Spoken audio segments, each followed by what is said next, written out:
Kia ora, welcome back everybody. Hey, I forget a few videos ago I said that there was a question, and I've got it here. What was your lowest moment during your military career and how did you push through?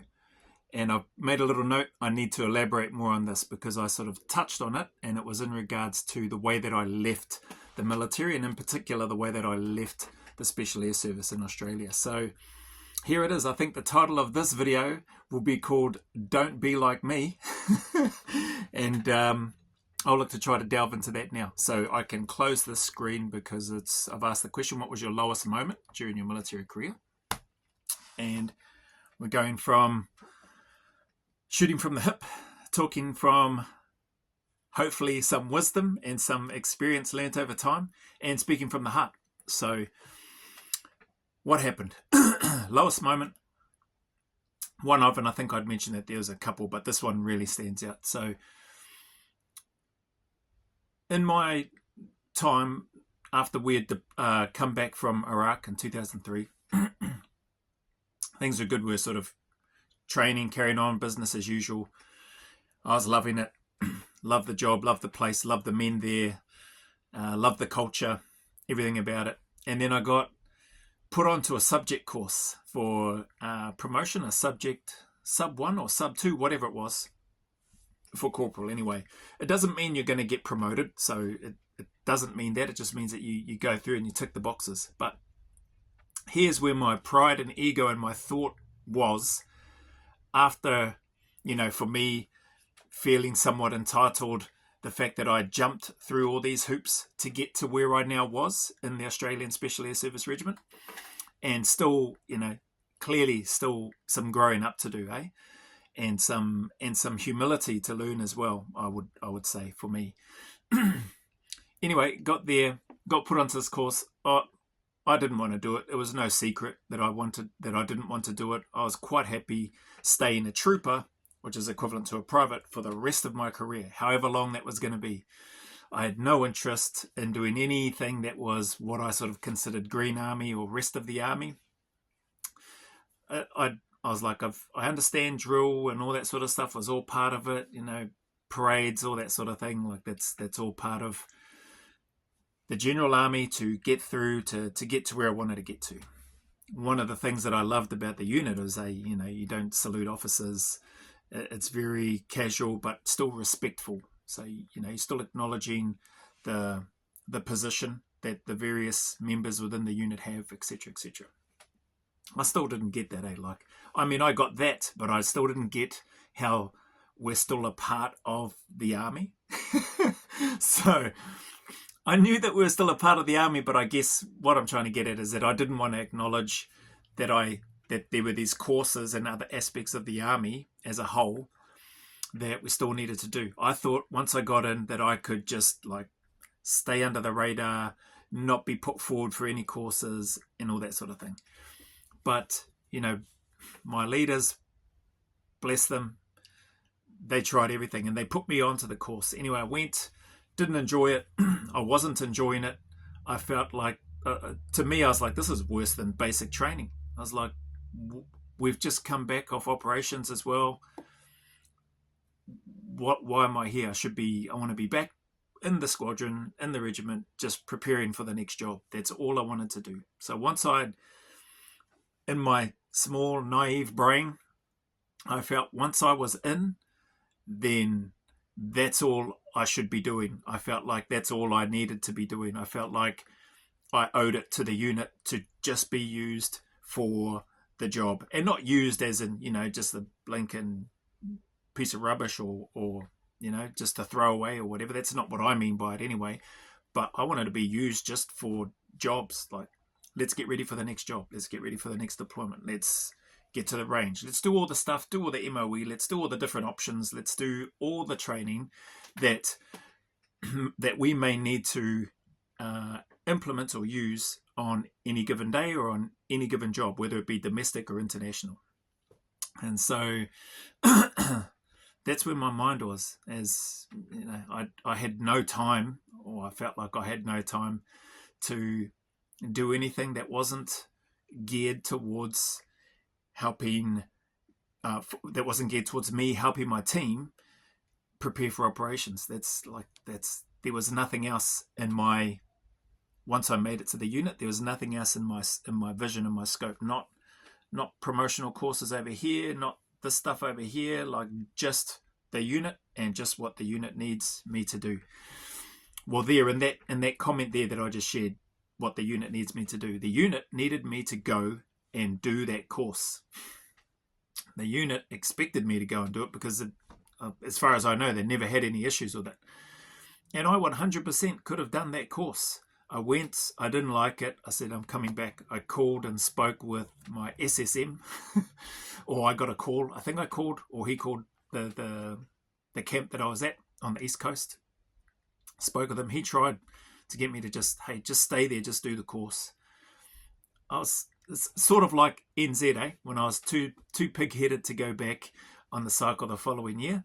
After what I'd already been told, I was like, nah, didn't go back. So I still had these, I suppose some people might call them issues, but I still had this wiring in my brain that I'm here now, like just use me for the job. Don't send me off on these promotional courses. I went here, like, I'll be honest, there was some stuff in there. I didn't even worry about practicing for some of the stuff out on the parade ground. They're saying, go out, practice the patter, which is like the pattern or the patter, the rhythm of the commands and the instructions for the drill that you needed to do. I was like, I'm not doing that. I don't need to do that. Reason I didn't need to do that, I felt anyway, and which worked out, was that all I needed to do was just read the pattern, the patter, in terms of how the instructions were meant to be given, bringing people onto the parade ground, the instructions, commands, etc., etc. I was like, that's cool. I can do that. And they're like, no, but you need to practice using your voice out on the parade ground. Again, excuse me, call me arrogant, rude, naive, whatever, which I probably was, all of those things, to be fair. And particularly on this course, I must have been a bloody headache for the instructors. But I was like, I don't need to practice yelling. Like, I can yell. I can use my voice with the best of them. And so when it came time, like, I didn't feel the need to go out on the program, practice yelling, blah, blah, blah, and trying to get the commands down. All I needed to do was get the patter in my head, understand what it was, where my group was standing off on the side, and then execute. And that's what I did. And they ask you that question at the end, so how do you think you went? How do you think you went? It's like, well, I thought I did pretty good. I think he was a corporal at the time. I was like, yeah, I think I did pretty good, corporal. And actually, I think I said corp, because it wasn't like a basic training, even though I said it felt like one having to do all of this stuff. It felt like basic in the sense of we're doing camp stuff again, which is not what I signed up for. Anyway, right or wrong, that was the headspace that I was in, and that was the attitude that I had. So pretty poor. Spoke with the SSM. He tried to convince me. OC tried to convince me. I said, nah, I'm not staying here. Spoke with the instructors here after. So there was, what was there? Yeah, so there was the catalyst for that. Again, when I say felt like we were in basic training, been through all the hoops, got to where I got to, come back on a subject course, reluctantly went, like I didn't want to go. I was like, bloody hell, tried to do everything to get out of it, except fake an injury. So I probably should have done that in hindsight. But went on the course, and then there was, that's what it was. So we went out, we were given told that we weren't allowed out, I think it was. Maybe it was a timing, something like that. But I think it was, maybe it was we had to be back in camp by a certain time by Sunday or Saturday. I can't remember the exact details, but it was to do with being back. Anyway, me and my mates were out. There was 1, 2, 3, 4, and 5 including me. 5 of us from the same squadron, from the regiment, went over that we all got put on this course. So it wasn't like I was by myself. And we went out, we just went to the mall, got some food and stuff, and then we were heading back to the barracks. But I think we were outside the curfew or whatever it was. It might have been something ridiculous, like 5 or 6. It may have even been 4 or 5. And I just, again, I was like, what the heck? So, we're growing We're grown men here, we're grown adults. We've been through all of this stuff. You can guarantee that I and we are going to be on parade at work the next day on this course. Like, you don't need to worry about us going out, getting blinking toasted. I don't drink anyway. But we're going to be at work like the next day. We're you can trust us, as I guess is where my headset was at, my mind was at. I should say headset. And then I got seen by one of the NCOs. Obviously, I think some of the other guys might have seen that. They sort of spread out. I didn't see the NCO until like we were crossing paths, and we just made eye contact, like looking straight at each other. He didn't say anything to me. I didn't say anything to him. And then we just went our separate way. We're like ships in the night, cross paths. But obviously, it must have been outside that curfew time. I don't remember what it was exactly, but it was still daylight, to put it that way. It wasn't night time or anything like that. But at the end of the day, curfew's curfew. Rules are rules, right? Soldier, you should know that. Anyway, we went back and then got hit up about it. I forget who it was that hit me up. And I said, yep, I was out after that time. Got back to barracks after. Like, okay. So then you just got a real basic punishment. It was, I think I just had to have a pack on, and you just did drill for 20 minutes or whatever out on the parade ground during a lunchtime. Nothing. You might call it. It wasn't even confined to barracks because I wasn't charged. It was just, okay, you have to do this now because you were outside. It's like a little naughty boy slap on the wrist type thing. Well, for me, that was, I did it, went and did it, had no issue, like got through it, double march, blah, blah, blah, run around the parade ground, 15, 20 minutes, whatever it was. And then I was just like, yeah, nah, I'm not staying here. This is rubbish. Like, this is not what I signed up for. Like, I could do this all day if you asked me to, but this is a waste of my time. That's just the attitude that I had, right or wrong. That's where my headspace was at. Headset. I keep saying headset. That's where my headspace was at that time. Arrogant, you could put that down. That's clearly something that was in there. Prideful, egotistical. I just was like, this is rubbish. The whole thing, everything about it. And anyway, long story short, went back, got back to the unit. I was happy. I was like, cool, good. And then doing some work, but obviously word got around, and then I got bailed up, had to go in front of the CO, spoke with the CO, and then later on it came through my troop sergeant, good man as well, awesome guy. Everybody in my troop, everybody in the squadron that I was fortunate to be in anyway, all awesome. Got nothing bad. I have nothing bad to say about them. Word got back to, I think my troop sergeant was the one that came and saw me and said, hey, listen, you have to show cause as to why you should still be in the unit. Far out. I nearly lost it, I was like, are you kidding me? Like, can this, because I didn't know the CO, but I didn't care by that stage. It's like, this is, what makes you think I don't want to be here? Like, I didn't have to come here and do selection and go through cycle to get here. Like, I could have just gone back to NZ, do my 6 months, go back on cycle. No guarantee that I would have made it, but I'm pretty confident I would have gone through, and I would have gone through those courses, and I would have been better prepared because I would have already been through them. I think there would have been an expectation that I perform well or better than when I went through the first time because of that knowledge and experience, but I didn't choose to do that. I took that knowledge, skill, experience, training, investment in me, and I brought it to Australia. And yeah, like I've always said, like, full disclosure, I felt like I had a clear advantage on anybody else on the selection that I was on in Australia. Does that mean that I performed better than anyone or everybody else? No, it doesn't. But it means for me that I knew I had a stronger idea of what was expected, how I needed to behave and conduct myself, and what I should be doing. Like, it wasn't anything that I needed to change. I just needed to continue to be me, and I needed to prepare myself for the 3 weeks of the selection as opposed to the 10 days testing of selection in NZ, not including the 5-day pre-selection in New Zealand. So in my head, in an instant, all the stuff just jumped out at me. And I was like, what the heck? So I had to do a letter. Oh man, I got on my high horse, and I went to town on my letter.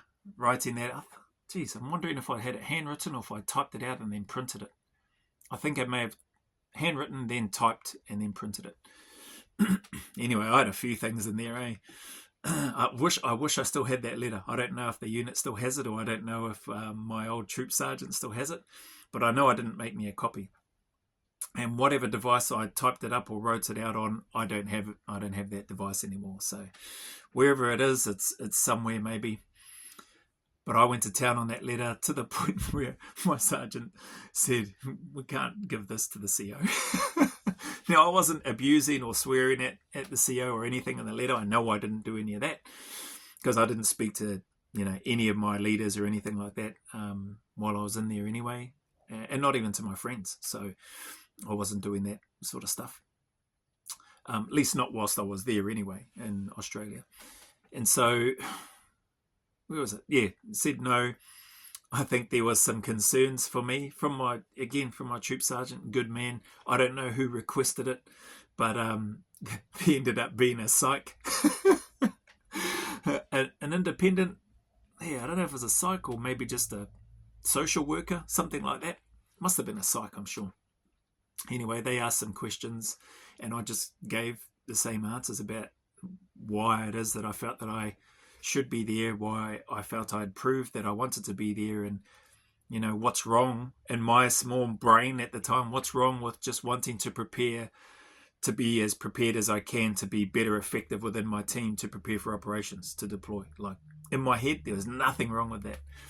Missing the bigger picture, completely missing the bigger picture, which I learnt over time, and I learnt that over time once I was already out, so not whilst I was in.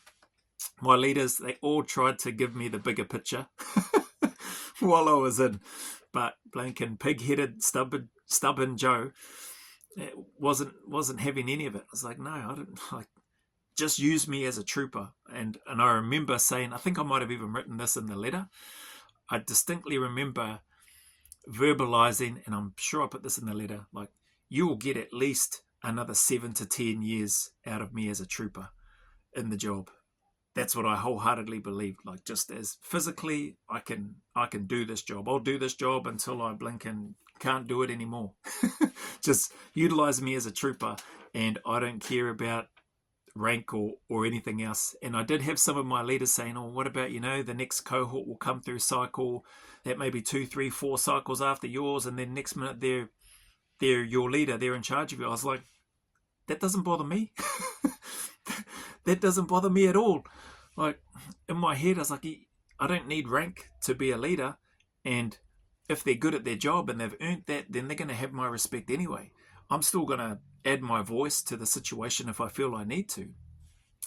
But as with the case, how I felt anyway, as with my leaders, if they present a plan, they've gone through orders, they've got the instructions, they come back, they present it, they deliver it, we go through, and I've got no issue, then for me it was easy. It was like real simplistic. I was like, that's a no-brainer. Awesome. Sounds good, boss. Let's go.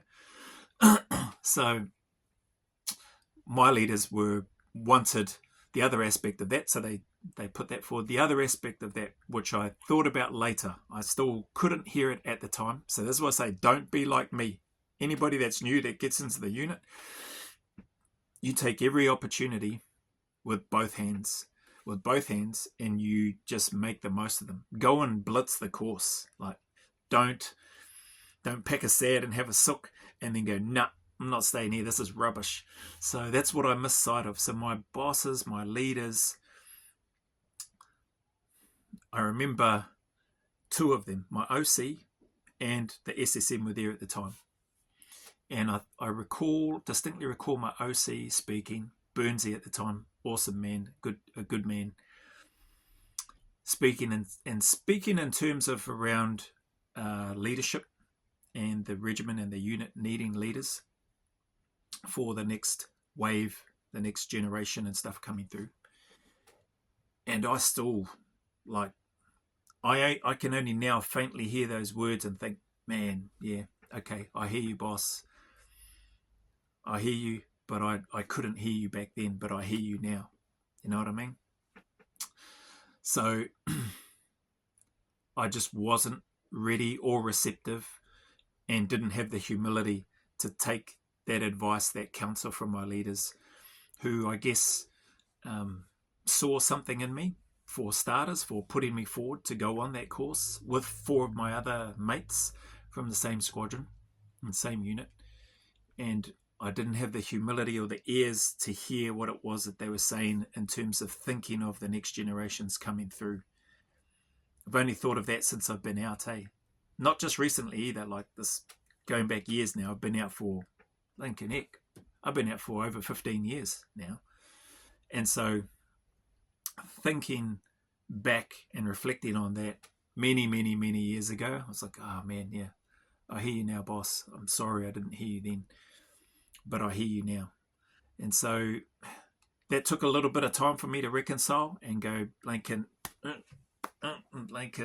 give yourself some of these Blinken 10 uppercuts.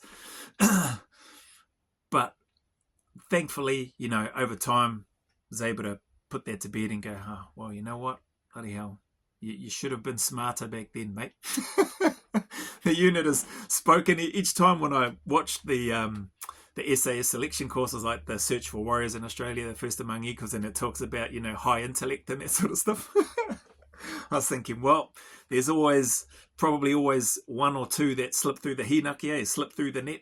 And I think I was one of those ones that slipped through the net. But yeah, I'm grateful now in hindsight to look back on that and go, far out. So that was the catalyst. That was the one of the, I think the question was worst decisions. Worst decisions, something like that. Can't be bothered opening up the screen again because then I have to log back in. And the way that I decided after that letter and what had happened, I thought I was too cool for school, basically. And I was like, well, hey, if you, because the ultimatum was that I needed to go back, and do the course. And I was adamant that I didn't need to do the course. So again, I know if you're listening, if you've been listening this long again, bloody hell, I hear myself saying it now, and don't get me wrong, I understand how stupid I was back then. But this is me now, hearing myself and thinking back, and I can't go back. I can't go back and tell myself I can't give myself one of these ones and then just tell myself to snap out of it and get your backside back on that course and stay there. Or even before that, just stay there on the course in the first place. Don't come back until you finish. Maybe I needed what Chris Ryan's boss or sergeant major, whatever it was. Maybe I needed one of those sergeant majors go, well, if you don't pass and complete the course, don't come back, and then hung up on him. Maybe that's for any other current or future SSMs. Maybe that's what they need to employ into their playbook in case they come across any stubborn bloody hoo-has like me that decide to no, I'm not going to do that. So anyway, when they gave me that ultimatum and said, no, you need to go back, otherwise, no point in you being here, I thought, rubbish, they're not going to do that. That's what I thought. That's what I honestly thought.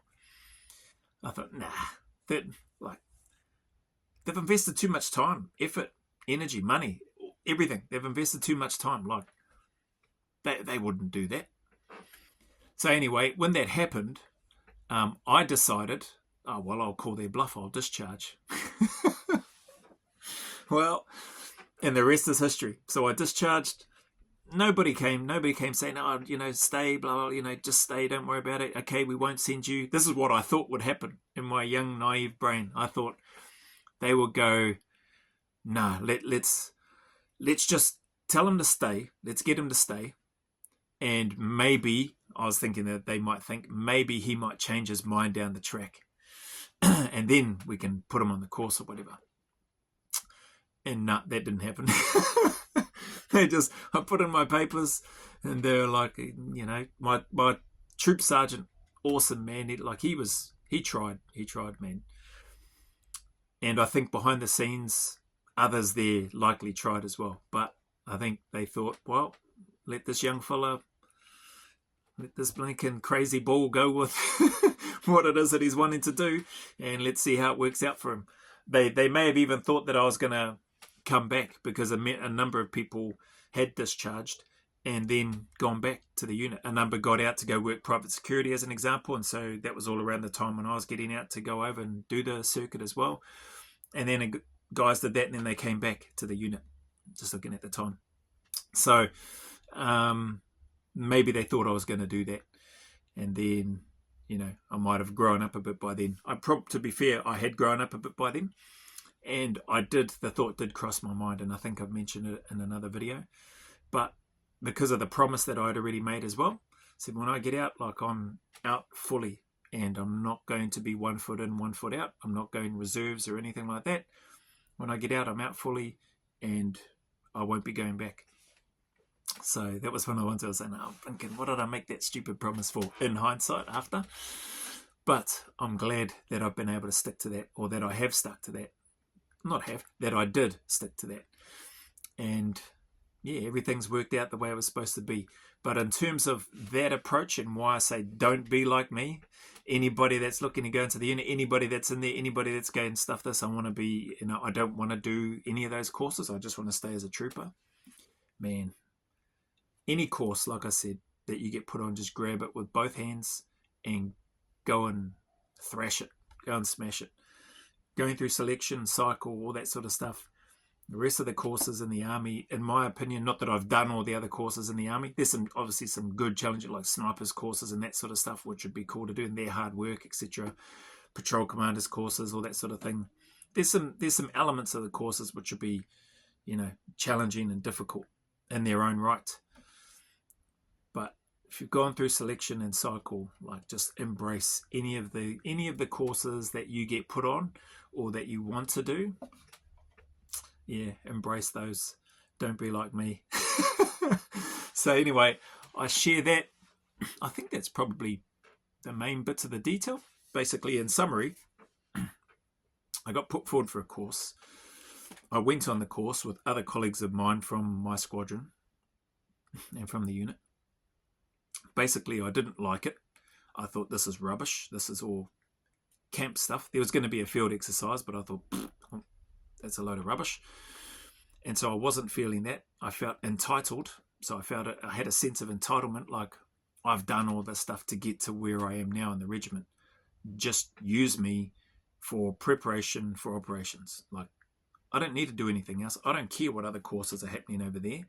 If it's not helping me here in my job, that was the other thing, I didn't feel that it was going to help me in my job. Again, short-sighted, narrow-minded, I know. Then I didn't want anything to do with it. Egotistical and prideful in terms of, like, where I was at, and that probably ties in with that entitlement that I was talking about. And it was just a dumb decision, a real dumb decision on my part, you know. So, and as a result, you know, I left the unit a lot sooner than I, in my heart, than I wanted to. You know, I ended up leaving the unit a lot sooner than I wanted to, than I was ready to. But I did it because I was arrogant and blinking, stubborn and stupid. So but there's a silver lining. There's a flip side to that coin. I can put this out here and share that for somebody who may just need to hear it and go, you know what, Lincoln, heck, that's me whilst I'm here in the unit. I don't want to do this, but I don't want to be like that guy there and be reflecting on it years later and going, geez, I wish I had just done that course. But also maybe it could be applicable to anybody outside of the military. And this is the other part why I'm happy to, and why I wanted to share this as well. Especially when that question came up, I was like, man, that's straight away, it teleported my brain to this moment for this corridor that I'm sharing with you now, or this discussion I'm sharing with you now. But I figure it could probably apply in anywhere outside of the military, or just normal military, non-SF. It could apply in the corporate world or other parts of business or organizations, maybe, in regards to if we're asked to do something, or if you're asked to do something and you may think you're above that, like I did, and then quickly find out, get a good sharp dose of reality that, hey, buddy, you're not above this and you need to go do it. Otherwise, okay, then we'll see you later. And I was like, yeah, whatever. Okay, I'll test that. and I failed that test. Well, I passed the test because I followed through with it, but I failed the test in terms of what I thought would happen. Okay, so anyway, c'est la vie. Yeah, life goes on and you move forward. I'll be honest, maybe for another video, another time, because that's on 30 minutes now. It did take me a while to come to terms with that, but I've come to terms with that a long time ago now, thankfully. And yeah, it's probably just one of those inner turmoil challenges that I had at the time, and missing the job, really missing the job, especially when I knew how busy the guys were. Anyway, hopefully that covers off on most of it. If there are any questions and stuff in and around that, the rest is history. Like, I went on, did private security, and then have led on, been fortunate and blessed to do a whole bunch of other work in a whole bunch of other areas, and including a stint podcasting on YouTube a few years ago, and then now back in front of the camera again, trying to figure out this YouTube thing again after a blinking 2 to 3 year hiatus. So yeah, if there are questions, feel free to shoot them through. If there are cheeky comments, which no doubt there will be, feel free to shoot those through as well. And just know that I appreciate you. Appreciate the comments, the positive or the negative, the feedback, the criticism, whatever you want to call it. I'll take it as feedback. So I appreciate you. Any support that anybody has been giving or has given and or may potentially give in the future. Sincerely appreciate you. Thank you very much. It means the world to me. And I'm going to try and do my best to try to continue to earn and maintain your trust, or anything that you look to try to, or that you give and contribute to this channel. I want to try to maintain and earn that trust that you give here. So hopefully that makes sense. Yeah, and on that note, as always, hey, anybody out there going through any challenges, struggles, trials, tribulations, if you've made stupid decisions like I have, I've made a whole bunch. This is just one example of one of hundreds and thousands of stupid decisions that I've made. I just encourage you to keep turning up, to stay in the fight. Like, yep, it may suck at this time. It's hard, it's challenging. I get it, I understand, but it's not forever. It is not forever. There is a light at the end of that tunnel. There are better days ahead, and that sun is going to shine again. So I just encourage you to just keep turning up, just keep staying in the fight, and know and trust that you are not alone. You're not alone. So remember, go always a little further. Who dares wins. And as always, until the next episode or the next video, a big mana wave from me to you, filled with my aroha, my respect, my appreciation, and my gratitude to each of you.